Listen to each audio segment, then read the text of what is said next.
நீதிமன்ற காவலில் உயிரிழந்த நெய்வேலி முந்திரி வியாபாரி செல்வமுருகன் மீது காவல்துறை பொய் வழக்கு பதிவு செய்ததாக கூறி அதற்கான ஆதாரத்தை வெளியிடுகிறார் தமிழக வாழ்வுரிமை கட்சியின் தலைவர் வேல்முருகன். சென்னையில் அவர் செய்தியாளர்களை சந்தித்து வருகிறார். அந்த காட்சிகளை பகிர்ந்து கொள்கிறேன். 30/10/2020 காலை 10 மணிக்கு நிலைய பொறுப்பில் இருந்த அதிகாரியிடம் டி காவியா வயது 19, தந்தை பெயர் துரைராஜ், நெய்வேலி நகரத்தில் வாழக்கூடியவர், நெய்வேலி நகர காவல் ஆய்வாளர் அவர்களுக்கு ஒரு புகார் அளித்ததாகவும், அந்த புகாரில் அவர் சொல்லுகிறார், மேற்கண்ட முகவரியில் நான் வசித்து வருகிறேன். இன்று 30/10/2020 காலை 9 மணிக்கு நானும் என் அம்மா ராஜேஸ்வரி, என் தம்பி தட்சிணாமூர்த்தி ஆகிய மூவரும் நெய்வேலி வட்டம் 12 உள்ள துர்க்கையம்மன் ஆலயத்தில் சாமி கும்பிட சென்றோம். அப்போது நாங்கள் சென்ற வண்டியின் கவரில் எனது செல்போனை மறைத்து வைத்துவிட்டு சென்றதால் மீண்டும் வந்து அதை எடுக்க சென்றபோது சுமார் 40 வயது மதிக்கத்தக்க ஆண் நபர் ஒருவர் என் வண்டியின் அருகே வந்து TN91D 1067 என்ற எண்ணுள்ள டிவிஎஸ் ஸ்கூட்டி வண்டியை நிறுத்திவிட்டு என் அருகில் வந்து கத்தியை காண்பித்து, பெண் இருக்காங்க, நான் சொல்லலை, அசிங்கமான வார்த்தை, கத்தினால் குத்திவிடுவேன் என்று, பிடித்து குத்திவிடுவேன் என்று சொல்லிக்கொண்டே என் கழுத்தில் கத்தியை வைத்து என் கழுத்தில் இருந்த சுமார் 1 பவுன் செயினை உடனே அறுத்து கொண்டு அவர் வந்த வண்டியிலேயே மெயின் பஜார் பக்கம் சென்றார். நான் உடனே திருடன் என்று செயினை அறுத்து கொண்டு செல்கிறார் என்று கத்தினேன். நான் கத்திய சத்தத்தை கேட்டு கோயிலில் இருந்த மகாலிங்கம், சக்திவேல் கோவிலில் இருந்த வெளியே வந்து அவர்கள் வண்டியை எடுத்துக்கொண்டு அவர் சென்ற திசையை பின்னால் விரட்டி சென்றார்கள். நான் என் தம்பியை அழைத்து கொண்டு எனது வண்டியில் அவர் சென்ற திசையை சென்றபோது சிறிது தூரத்தில் எங்கள் முன்பு விரட்டி சென்றவர்கள் அவரை மடக்கி பிடிக்க சென்றபோது அவர் வண்டியை நிறுத்திவிட்டு கையில் இருந்த கத்தியை எடுத்து திரும்பவும் அசிங்கமான வார்த்தை, பசங்களா, எவனாவது பிடிக்க வந்தீங்கன்னா உங்களை குத்தி கொலை செய்து விடுவேன் என்று கத்தியை காட்டி மிரட்டிய போது அந்த வழியாக கார் மற்றும் இருசக்கர வாகனத்தில் வந்தவர்கள் இதை பார்த்து பயந்து வண்டியை திருப்பி கொண்டு போனார்கள். அங்கிருந்த பொதுமக்களும் பயந்து சிதறி ஓடினார்கள். இதனால் அந்த இடத்தில் போக்குவரத்து பாதிப்பு ஏற்பட்டு பொது அமைதிக்கு குந்தகம் ஏற்பட்டது. அப்போது யாரோ சொன்ன தகவலின் அடிப்படையில் சம்பவம் தெரிந்த அந்த வழியாக வந்த போலீசாரும் பொதுமக்களும், போலீஸாங்க வந்துட்டாங்களாம், பொதுமக்களும் அவரை வளைத்து பிடித்து கொண்டார்கள். அவரை விசாரணை செய்தார்கள். விசாரணையில் தனது பெயர் செல்வம் அலை செல்வமுருகன், வயது 39, தந்தை பெயர் மணி, 160 சக்தி நகர் விரிவாக்கம், சக்தி நகர் வடக்குத்து, இந்திரா நகர், நெய்வேலி என்று சொன்னார். அவர் எடுத்து வந்த மேற்படி எண்ணுள்ள வண்டி டிவிஎஸ் ஸ்கூட்டி வண்டியை அவர் வைத்திருந்த கத்தி மற்றும் என்னிடம் கொள்ளையடித்த செயின் ஆகியவற்றுடன் போலீசார் உதவியுடன் அழைத்து வந்து தங்கள் காவல் நிலையத்தில் ஆஜர் செய்கிறேன். மேற்கண்ட நபர் மீது தக்க நடவடிக்கை எடுக்குமாறு கேட்டுக்கொள்கிறேன்.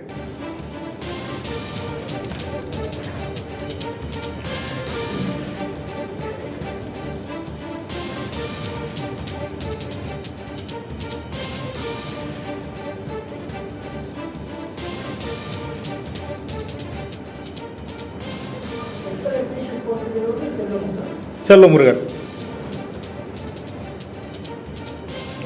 மற்றவர்கள் அனைவரும் நெய்வேலி நகர அந்த ஆய்வாளர் ஆறுமுகனுக்கு கீழ் வேலை செய்யக்கூடிய காவல்துறையினர்.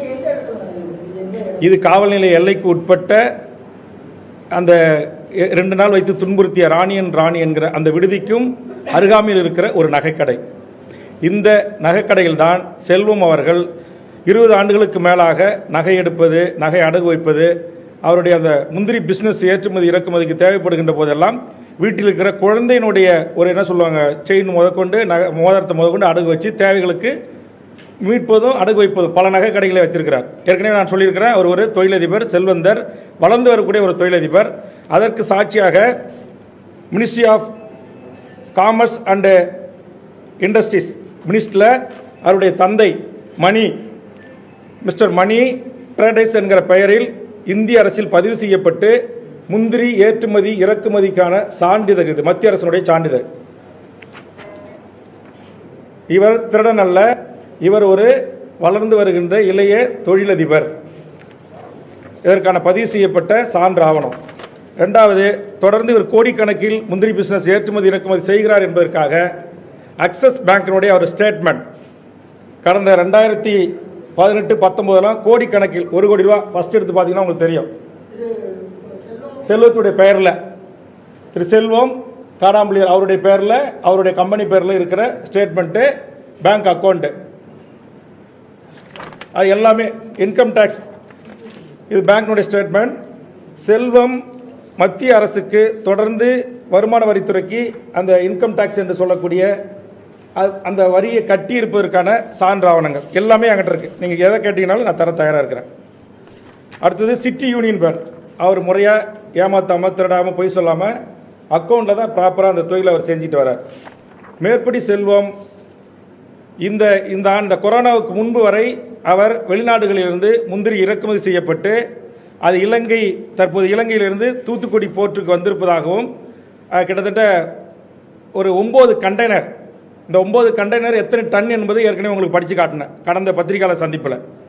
ஆக ஒரு நேர்மையான நியாயமான பாரம்பரியமாக அப்பா மகன் என்று முந்திரி வியாபாரம் செய்து வருகின்ற அவர் ஒரு முந்திரி விவசாயியும் கூட, ஒரு முந்திரி விவசாயியை தேவையில்லாமல் இந்த காவல்துறை அவரிடத்தில் பணம் பறிக்க வேண்டும் என்கிற உள் நோக்கத்திற்காக தமிழ்நாடு முழுவதும் பல இடங்களில் நடந்த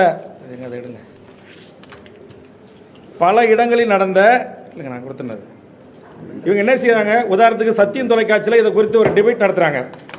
அந்த சத்தியம் தொலைக்காட்சியில் டிபேட் நடத்தும் போது நேர்மையா நியாயமா சரியா அந்த டிபேட் போயிட்டு இருக்கு. அப்ப மாவட்ட காவல்துறை கண்காணிப்பாளர் ஓய்வு பெற்ற திரு கருணாநிதி அவர்கிட்ட இந்த போலீஸ் தரப்புல இருந்து ஒரு ஆவணத்தை கொடுத்து அனுப்புறாங்க. அவர் அதை பதிவு பண்றார். நான் இந்த விவாதத்துக்கு வருவதற்கு முன்பாக இது சம்பந்தப்பட்ட உயரதிகாரியிடம் தகவலை சேகரித்து வந்தேன்னு சொல்றாரு. அப்படி சேகரித்து வந்த தகவல் என்ன அப்படின்னா, இவர்கிட்ட மேலோட்டமா செல்வமுருகன் போட்டு கிரைம் ரெக்கார்ட் பிரான்ச்ல ஒரு இன்டர்நெட்ல வந்து பிரிண்ட் அவுட் எடுத்திருக்காங்க. அந்த print out through out Tamil Nadu முழுவதும் இருக்கிற செல்வமுருகன் அந்த பேரில் உள்ள எஃப்ஐஆர் காப்பியினுடைய லிஸ்ட் அவுட்டை கொண்டு வந்து அவர் கையில் கொடுத்து அவர் எடுத்து அவர் மேல பல வழக்கு இருக்கு, 8க்கு மேற்பட்ட வழக்கு இருக்குன்றாங்க. 8க்கு மேற்பட்ட வழக்குகள் இருக்கிறதுல உண்மையா உள்ள போய் நீங்க பத்திரிகையாளர் வாங்கி அதை படிச்சீங்கன்னாக்கா கொட்டு தெரிஞ்சிருக்கும். ஒன்னு அரியலூர்ல இருக்கிற செல்வமுருகன், அவங்க அப்பா பேர் வேற, அது கிரைம் நம்பர் வேற, அது கிரைம் ஆஃப் அக்கரன்ஸ் வேற. இன்னொன்னு சென்னை மயிலாப்பூர்ல ஒரு திருட்டு நடந்திருக்கு, அது செல்வமுருகன், அவங்க அப்பா பேர், இவங்க அப்பா பேர் மணி, அவங்க அப்பா பேர் மணியன். அப்ப அதே மாதிரி ஆம்பூர், வேலூர் டிஸ்ட்ரிக்ட் ஆம்பூர்ல ஒரு கிரைம் நடந்திருக்கு, அது. ஆக ஒரு தொழிலதிபரை திட்டமிட்டு திருடன் என்று பட்டம் கட்டி இவர் குடும்பத்தினுடைய தேவைகளுக்கு, தொழில் தேவைகளுக்கு அடகு வைக்கப்பட்ட நகைகளை அனைத்தும் திருட்டு நகை என்கிற பெயரிலே இவரை மிரட்டி அவ்வப்போது மிரட்டி பணம் சம்பாதித்துக் கொண்டிருக்கிறது காவல்துறை. ஏன் இவர் இப்படி ஒரு யார் கேட்டாலும் போலீஸ் கேட்டா போய் அரெஸ்ட் ஆகி இந்த மாதிரி இவர்கிட்ட அடிக்கடி பிடிங்கி தின்னுருக்காங்கன்னா, இவர் இந்த கொரோனா காலத்திலிருந்து தொழில் பாதிக்கப்பட்டு ஏற்கனவே பண மதிப்பிழப்பிலே இவர் பாதிக்கப்பட்டார். கொஞ்சம் மன உளைச்சலுக்காகி கொஞ்சம் குடிக்கு அடிமையாகிறார், தன்னிலை மறந்த மனிதனாக இருக்கிறார். அதனால இவர் எப்படி வேண்டுமானாலும் பயன்படுத்திக் கொள்ளலாம் அப்படின்ற பாணியில தமிழக காவல்துறை இவரை பயன்படுத்தி இருக்கிறது. அதில் ஒரு வழக்கு 2016ஆம் ஆண்டு முதல் இவர் மீது கிரிமினல் வழக்கு வருது. அங்க 2 பிரிவுகள தான் வழக்கு. அது என்னன்னா, திருக்கோவில் பகுதியில் இருக்கிற பகண்டை என்கிற கிராமத்தில் பணமதிப்பு இழப்பின் போது இவர் முந்திரி வணிகம் செய்த பணத்தை ஒரு வியாபாரி சென்னையிலிருந்து கொடுக்க வருகிறார். அதை வாங்குவதற்கு அங்கு நிற்கிறார். இன்னும் சற்று நேரத்தில் பணம் கைக்கு வரப்போகிற நேரத்தில் அங்கு அதற்கு முதல் நாள் ஒரு வீட்டில் திருடு போயிருக்கிறது. அங்கு சந்தேகத்துக்குரியவராக இவர் நின்று ரொம்ப நேரம் பணத்துக்காக காத்துட்டு இருக்கும்போது இவருடைய நண்பரும் பொதுமக்கள் இவரை கேள்வி கேட்கறாங்க. இவர் குடியில் இருக்கிறாரு, ஒன்ன கணக்க ஒன்ன உளர்றாரு. ஏன் உளர்றாருன்னா, வர்ற பணத்தை பொதுமக்கள் ஏதாவது பிடிச்சிக்க போறாங்க, போலீஸ்ல கொடுத்துட போறாங்க, போலீஸ் கிட்ட போனா நமக்கு வர வேண்டிய முந்திரி பணம் வராதுன்னு சொல்லி இவர் முன்னுக்கு பின் முரண உளர்றாரு. சந்தேகம் வச்சு குறி வச்சு இவன் ஏதாவது திருடன்னு சொல்லிட்டு பெரிய மாபியா அளவில் என்னை கொண்டு போய் விசாரிச்சு பார்க்கறாங்க. உண்மை எதுவுமே இல்லை. அப்புறம் பிடிச்சாச்சு என்ன செய்யறதுன்னு சொல்லிட்டு இவர் மேல திருட முயற்சித்தவர் அப்படிதான் வழக்கறிஞர்.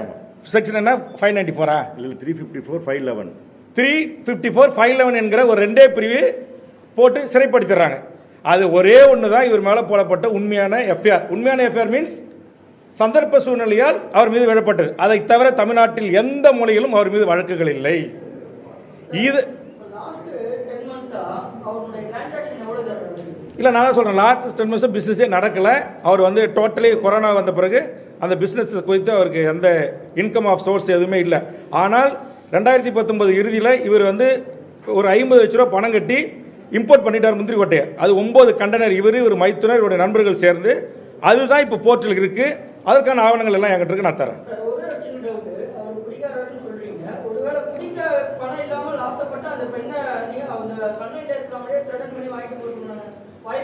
அதைத்தான் இப்போ நீங்கள் கண்டுபிடிச்சு கொடுங்க. உங்கள் என்ன சொல்லுவாங்க, உங்களுடைய இன்வெஸ்டிகேஷன் ஜேர்னலிசத்தின் மூலமாக 30ஆம் தேதி ஜெயின் பறிக்கப்பட்டிருக்கு, 29ஆம் தேதி எப்படி வந்து ரெக்கவர் பண்ண முடியும்? அதைத்தான் நான் இப்போ ஆதாரத்தோடு உங்களுக்கு நிரூபிச்சிருக்கேன். 6 நிமிடம் அந்த காட்சிகள் இருக்குது, பாருங்கள். ஒன்று, இது இல்லாமல் இவங்க ரொம்ப யோக்கியர் இல்லை அப்படின்னு சொன்னால், இன்றைக்கு காலை சரியா 10 மணிக்கு மேற்படி ஆய்வாளருடைய ரைட் ஹேண்ட் என்று சொல்லக்கூடிய ஒரு செந்தில் என்கிற ஒரு காவலர், அவர் தான் ரைட் ஹேண்ட் அந்த இன்ஸ்பெக்டருக்கு, இந்த புட்டேஜை நாங்கள் மனித உரிமை அமைப்புகள் உங்களை மாரி சில ஊடகங்கள் வந்து அங்கே கலெக்ட் பண்ணிட்டு இருக்காங்கன்னு சொல்லி காலையில் வந்து புல்லட்டை நிறுத்திட்டு இந்த காவலர் அந்த கடையில் இருந்த எல்லாத்தையும் அந்த என்ன சொல்லுவாங்க ஒட்டுமொத்த ஆர்டிஸ்ட்ல இருந்து எல்லாத்தையும் அழிச்சு உள்ள போய் அந்த ரெண்டு பெண்மணி இருக்காங்க, மணிக்கணக்கில் உட்காந்து த்ரெட்டன் பண்றாரு. அதுக்கான நேரடி புட்டேஜ் அங்கேயே உட்காந்துட்டாரு அந்த நகை அடகு கடையில், இன்னொரு நகை அடகு கடையிலே.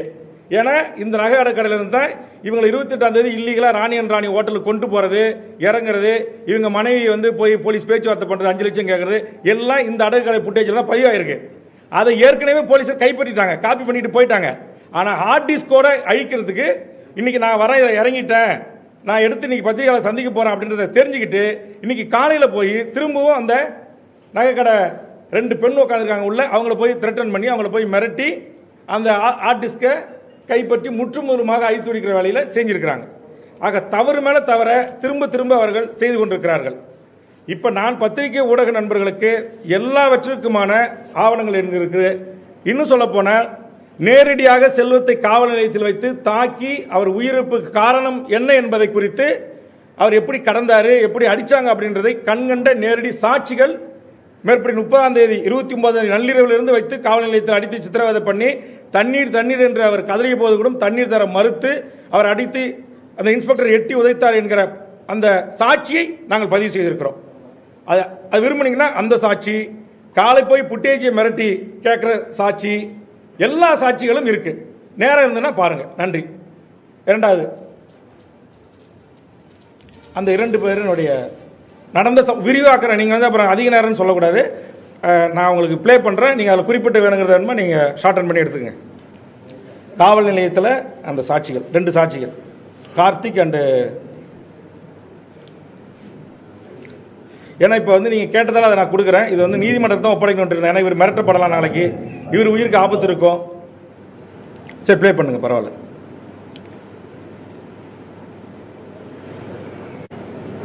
நான் ப்ளே பண்ணுங்க. இது எத்தனை நிமிடங்கள் இருக்கு? இது வந்து நான் மட்டும் எடுக்கல, இது மதுரையில் இருக்கிற அந்த பீப்புள்ஸ் வாட்சினுடைய அந்த அமைப்பு என்டிடிபி தலைமையிலான அமைப்பில் இருக்கிற ஒரு நிர்வாகி, அவர் நேரடி அந்த ரிப்போர்ட்ல பதிவாயிருக்கு எல்லாமே.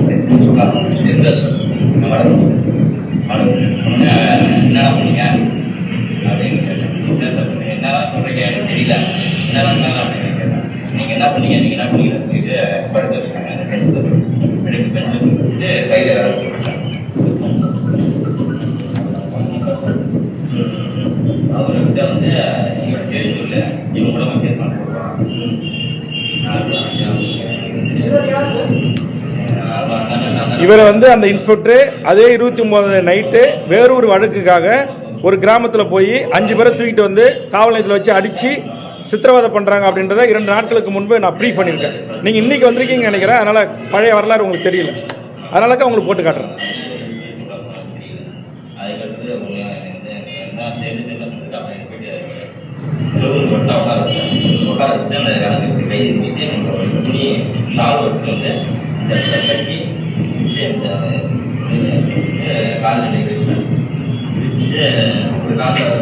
காவல் சித்திரவதைகள் எப்படி நடக்குன்றதுக்கு அவரே சாட்சி, பாருங்க கண் கூட.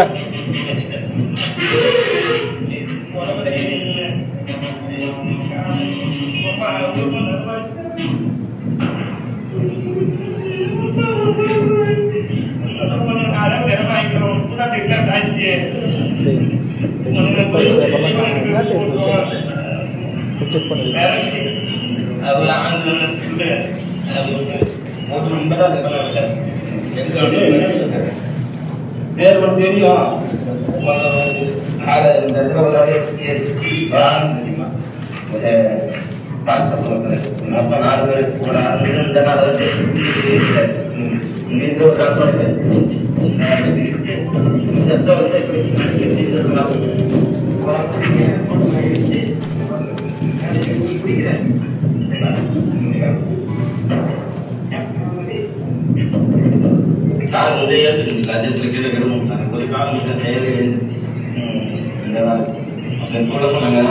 தண்ணி சுட்டு நீங்க போட்டுருக்காங்க அவங்கள்ட்ட நாங்கள் இவ்வளோ கூட காசு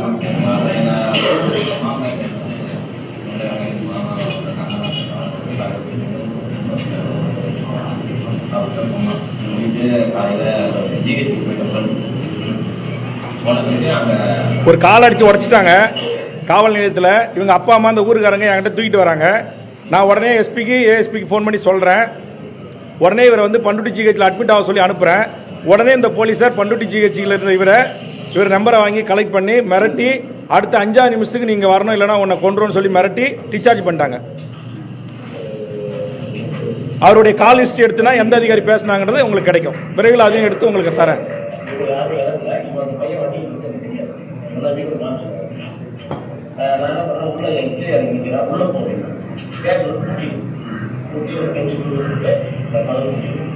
அப்புறம் என்ன உள்ள போவீங்க, எனக்கு உள்ள போட்டு பச்சைமா இருக்குன்னு எனக்கு தெரியும். சேர்த்து கரெக்டா முடியாது. என்ன கேட்டு உடனே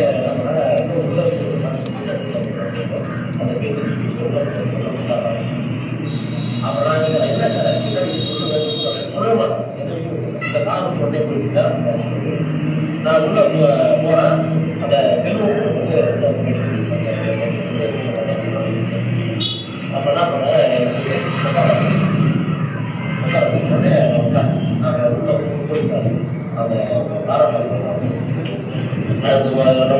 அந்த திருப்பி அவர் செல்வம் எழுந்து சும்மா எப்படி அது திருப்பி எழுந்து பண்ணுறாங்க. எஸ்ஐயோட கேட்கிறாங்க என்ன பண்ணலாம் அப்படின்னு. என்ன பண்ண சொல்றாங்க தெரியும் அப்படின்னு என்ன சொல்றாங்க. நீ வந்து என்ன பண்ணுறாங்க திருப்பி அவர் பண்ணுறாங்க. 7ஆம் மாதத்துல வந்து ராஜேந்திரன் பின்னாடி வந்து கையால் போட்டி அப்படின்னா எனக்கு வந்து சம்மதம் தப்பா சொல்றீங்க அப்படின்னு கையா இவரு சொல்றாரு செய்யல. நீங்க அடிச்ச மட்டும் என்ன சொல்ல போறேன் இதான் உண்மை சொல்லி அப்புறம் வாங்க முடியும் பண்ணிட்டு நீ தான் அப்படின்னு சொல்லி பிடிச்ச உடனே நம்ம செல்வம் அப்பப்பா எப்படி தட்டிக்கிட்டே இருந்தா அந்த செல்வம் நடத்த முடியல. போலீஸ் வந்தாங்க நல்லா விரும்பி அதுல செல்வம் எழுந்து முதல் வருஷம் பண்ண எழுந்த உடனே என்ன பண்ணாங்க நான் இங்கே உங்க செல்வம் வந்து நான் தான் டாக்டர் அவங்க என்ன பண்ணாங்க வந்து ஐடி இந்த அவருக்கு அந்த ஆய்வு எடுத்து இதுல உண்டாந்து செய்யணும்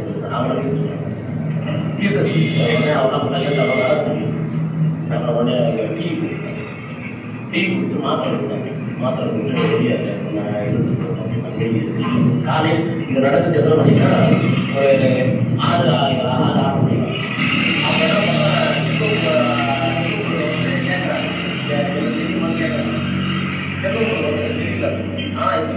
தெரியும் நான் பார்த்து அப்ப என்ன பண்றாங்க உடனே என்ன பண்ணாங்க அப்புறம் அவ்வளவு நாளைக்கு உங்களுக்கு மாத்திரை நாங்கள் மாத்திரம் அது கொடுத்தாதான் பார்ப்பான். சாப்பிட்டு உட்காந்து திருச்சி என்ன பண்ணாரு அவனை வீட்டுக்கு நான் உட்காந்துட்டு ஒய்ஃபுக்கு ஃபோன் பண்ணுறாங்க. வீட்டுக்கு ஃபோன் பண்ணுற பேர் வந்து உடனே ஒய்ஃப் அவங்க வந்து என்ன பண்ணுறாங்க திரும்ப பார்த்து பின் பண்ண முடியல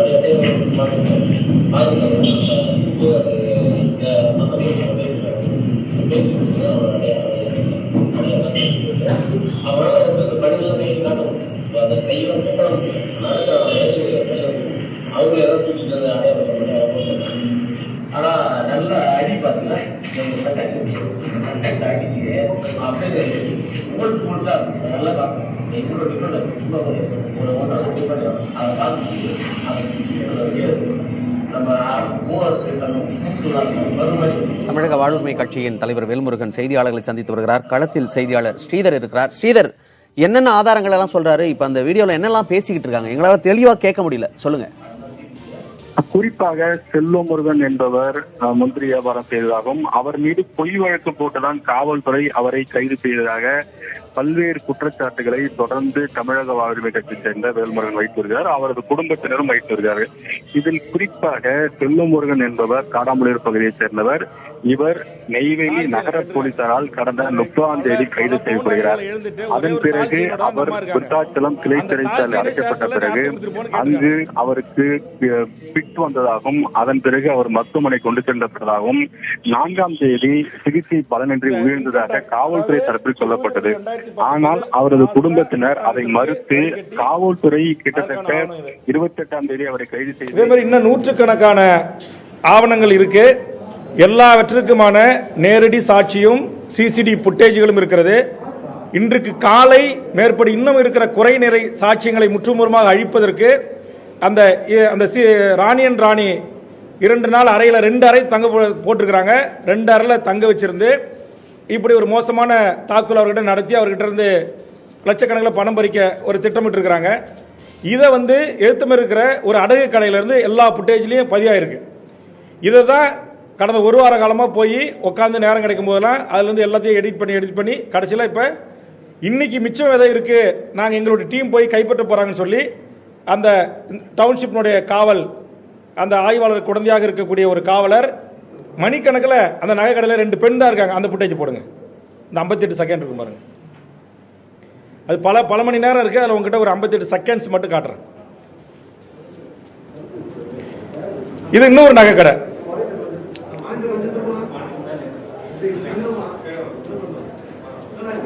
ஒரு அந்த நகைக்கடை உரிமையாளர் சென்னைக்கு போயிருக்காரு. எங்க அப்பா வந்த பிறகு நீங்க வாங்கன்னு சொல்றதுக்கு அந்த பெண் அங்க அசிமான வார்த்தைகளை திட்டி நான் போக முடியாதுன்னு சொல்லி வெளியில இருக்கிற என்னுடைய டீம் இந்த உண்மையறியும் குழுவை இவரு வீடியோ கால் போட்டு அந்த அந்த நகைக்கடையில் இருக்கிற சிசிடில வெளியில யார் நிக்கிறாங்கன்றத தன்னுடைய உயர் அதிகாரிகள் லைவா ஒரு ஸ்டூல் எடுத்து போட்டு ஏறி நின்று காட்டுறாரு.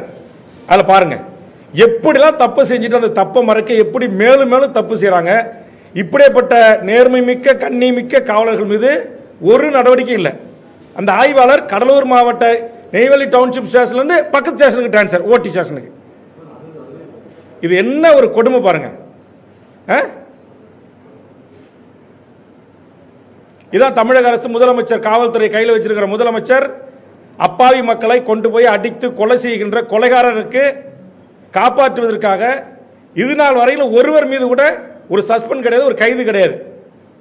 இந்த வழக்கை 302 உடனடியாக மாற்றணும் சொல்லி எதிர்க்கட்சி தலைவர் மாண்புமிகு ஸ்டாலின்ல தொடங்கி எல்லா தலைவர்களுமே அறிக்கை கொடுத்துட்டாங்க. பல தொலைக்காட்சிகள் நான் இந்த செய்தியை வெளி உலகத்துக்கு கொண்டு வந்த பிறகு தொடர்ச்சியா இதை பல்வேறு கட்ட செய்திகளாக வெளியிட்டுட்டாங்க. நீங்க பத்திரிகையில் வெளியிடுற செய்திக்கு எந்த முக்கியத்துவம் இல்லை. ஜூனியர் வின கவர் ஸ்டோரி 3 பக்கம், நக்கீரன் கவர் ஸ்டோரி 3 பக்கம், குமுதி ரிப்போர்ட்டர் 3 பக்கம் கவர் ஸ்டோரி, பல தொலைக்காட்சி கிரேம் செய்திகள்ல பல சிறப்பு செய்திகள். ஆனா எதை பத்தியும் தமிழ்நாட்டினுடைய காவல்துறையை கையில் வச்சிருக்கிற முதலமைச்சர் கிஞ்சித்தும் கவலைப்படல. அப்ப இப்ப எனக்கு என்ன பாதுகாப்பு இருக்கு?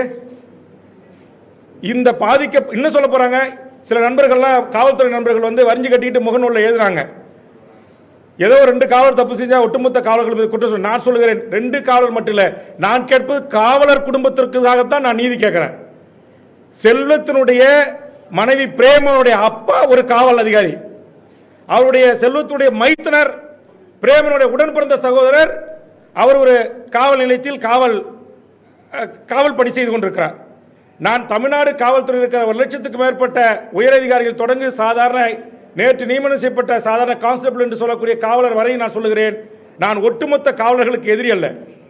இது போன்ற காவல் நிலைய மரணங்களுக்கு காரணமானவர்கள் காவல் நிலையத்தில் வைத்து பென்னிக் ஜெயராஜை போன்று அடித்து கொலை செய்கின்ற, அதுபோன்று கடந்த காலங்களில் எனது ஊரை சேர்ந்த என்னுடைய சித்தப்பா மகன் செல்வம் 1992 அடித்து சித்திரவதை செய்யப்பட்டு அந்த வழக்கை நான் கையில் எடுத்து நடத்தி அதே மாதிரி விருப்புலிங்க என்பவரை 93 என்கவுண்டர் பண்ணி அதற்கு அந்த வழக்கை நான் எடுத்து இந்த 2 வழக்கில் குற்றம் சாட்டப்பட்டவருக்கு நான் ஆயுள் தண்டனை வாங்கி கொடுத்திருக்கிறேன்.